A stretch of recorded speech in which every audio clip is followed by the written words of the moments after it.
What it do, homies? It's your boy Dave, and I'm back today. We're back with another Max0r reaction. This time we're checking out an incorrect review of Cyberpunk 2077.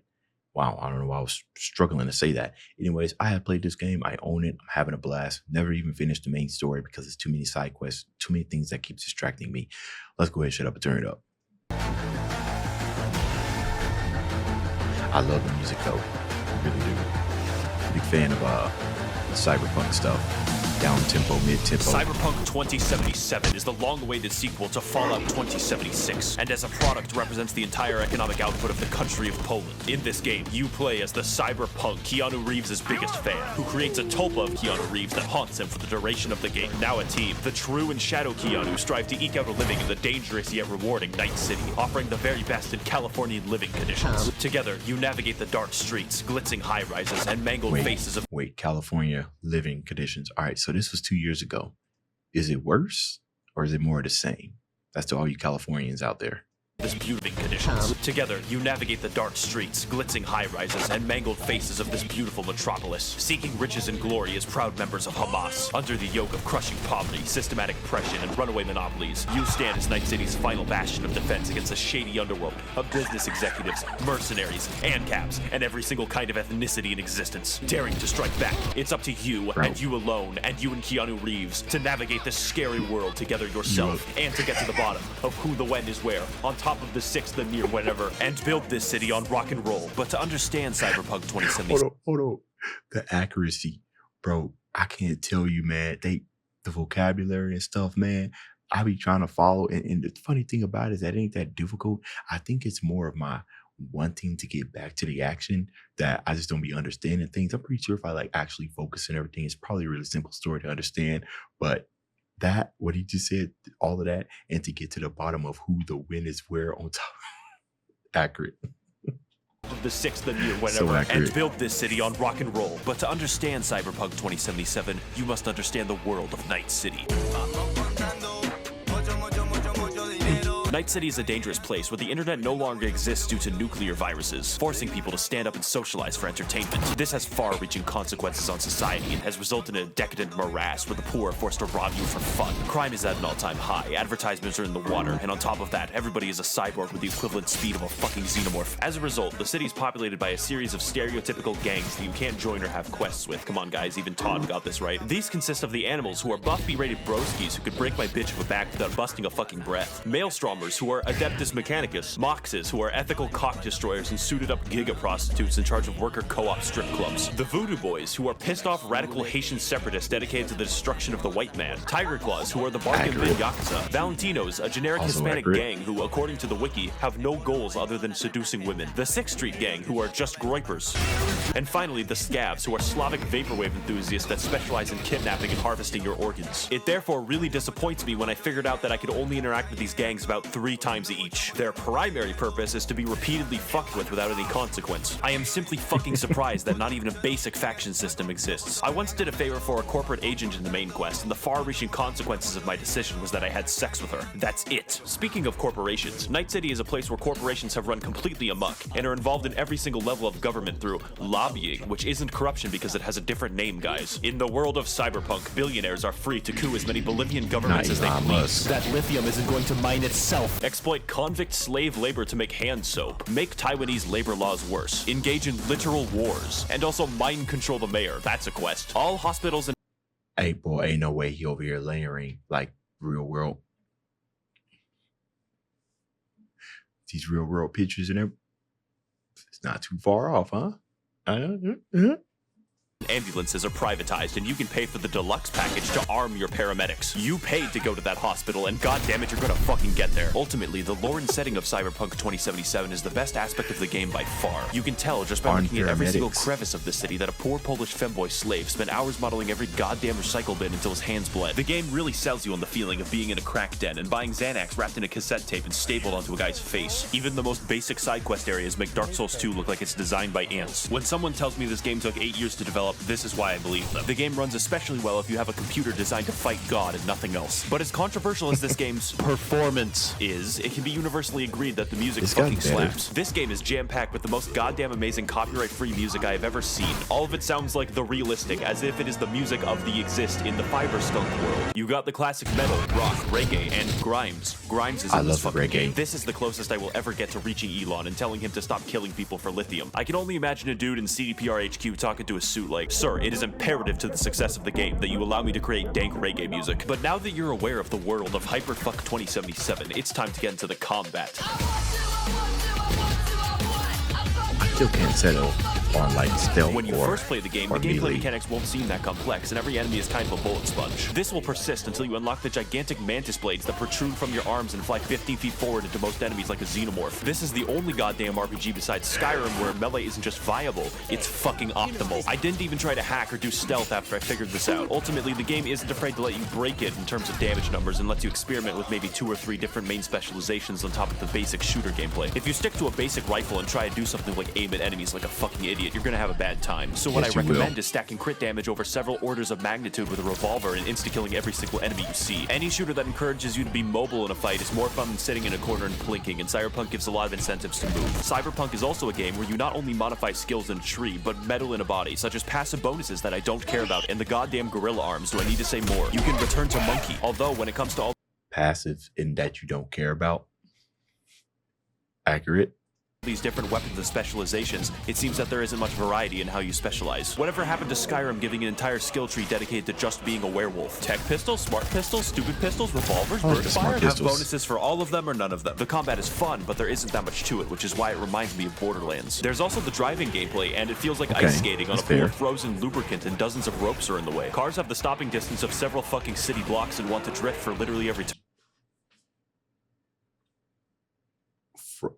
Frozen loop. Wow, what a description. Frozen.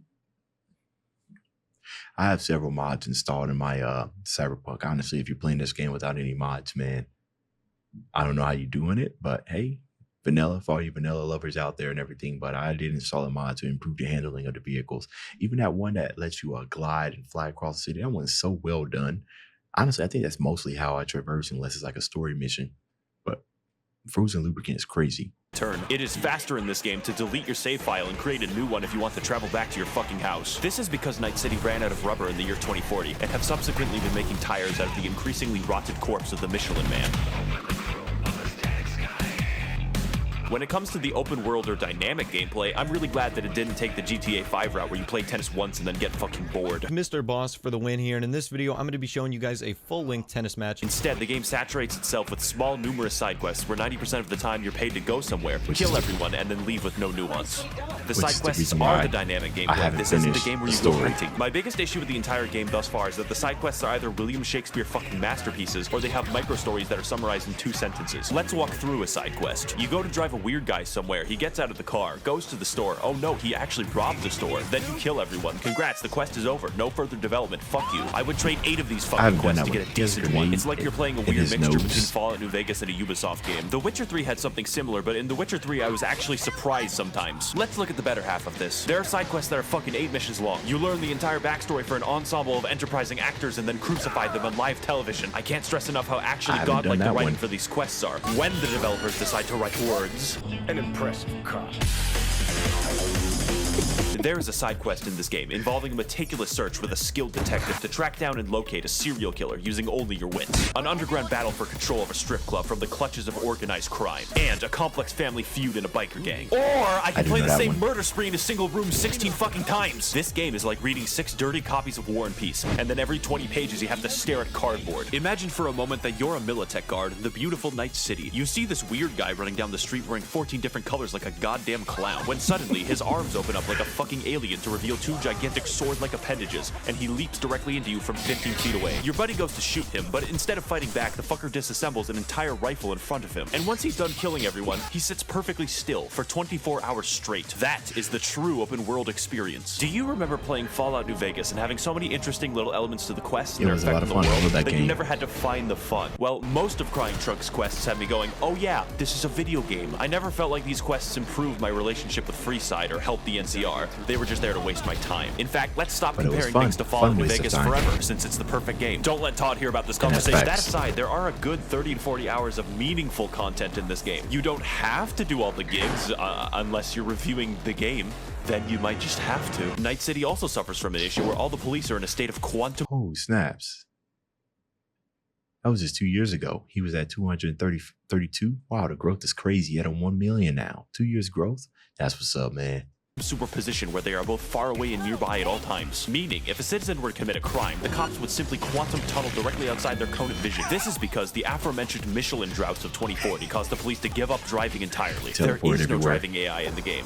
Nobody can drive, not even you. This is why the cops teleport, because they can't actually drive to the scene of crime, so the game pretends you don't notice, but you fucking notice. It just makes the world feel kind of dumb and not that reactive. It's not fun to commit crimes in Night fucking City. There aren't enough dynamic mechanics to make the world feel alive, which is fine, but the picosecond quests aren't filling the fucking gap. Which is a shame, because the world design almost does. I'm not going to forget about Little Japan's shitty alleyways filled with hollow prostitutes, Watson's red glow at night, the There's a lot Badlands of- rotting a lot of windows, eye or how in candy. Pacifica they want me dead for killing that innocent girl in 2004.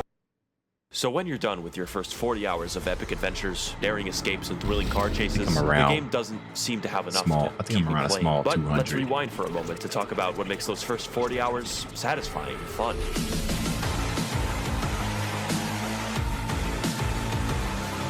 Spoilers for the rest of the video. I've saved this That's part fine. for last in case you're a child or seeing this 10 years from now after Mekaji's world takeover, in which case like The Witcher 3, the main quest is actually not written by guerrillas. In the years following Skyrim's release, Polish scientists were able to extract and locate the hidden element known as being fucking subtle, and are mostly able to apply it to the world of Cyberpunk 2077. The game is willing to stop and give you quiet moments with the characters, as if they're written to be like people, and not the apes that live near Ubisoft Montreal. Speaking of characters, the main quest is primarily comprised of V, the world's last schizophrenic, and Keanu Reeves, who plays as himself, and even then he's improperly cast. Are you still rolling? It's hard to see Keanu as a super badass through his overacting voice, but that's okay because the game does everything else in its power to make sure that you think he is badass, and it works. The sections where you play as And it Johnny works. are straight Yes, up it power does. fantasies where you use Keanu's dashing looks to invoke the mythical female orgasm. The story of Cyberpunk is one where the true and shadow Keanu begin in opposition, but through a slow web of corporate entanglement, gang warfare, and strip club participation, learn to love one another and grow as people, except only Johnny grows as a person. This is for the best, because V can look like Peter Griffin, and goddammit, I want to roleplay as Peter fucking Griffin. The game also introduces villains that I love and can understand their fuck mentality. For most villains, like Placide, you don't even think of them as villains, just people acting in their own interests, like Stalin. Cyberpunk is able to effectively frame its struggles as a story of survival, of personal interest against what is truly right, which is why I can sympathize with Johnny for causing 9/11. And though I don't agree, I can totally understand Saburo's decision to melt those orphans into useful paper. That got me motivated to stop him. The mentality of these people uniquely corresponds to the wider world, one where human life means nothing, and everyone is out for themselves, just like America. What I didn't appreciate is that through the game, the main quest gives you a false sense of urgency when there is none. Peter Griffin repeatedly suffers from schizophrenic episodes that cause his eyeballs to enter screensaver mode. Every single character in existence urges you to finish the story and save your life as fast as possible, but it will never matter until the plot decides that it matters. I kind of got that too and everything, but but then again, I guess what else could they have done, right? Put a timer on a game, right? Like the which one, like Lightning Returns, like Final Fantasy and everything. So yeah, okay, I can see that and everything. There was no sense of urgency. You're going through these withdrawals and everything, but then you could play the game for like another 100 hours and everything's fine. So I don't know if there's like a real solution to that. Like maybe I don't know.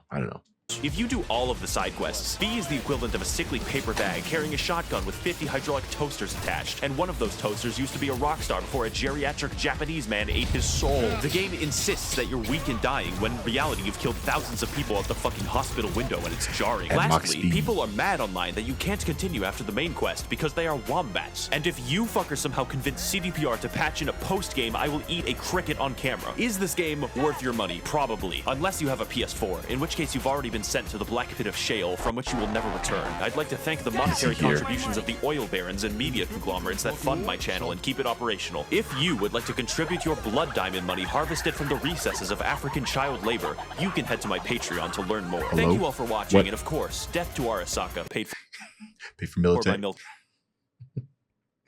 All right, y'all. That's the end of this video. If you enjoyed the content, leave a like, subscribe. Dave's out.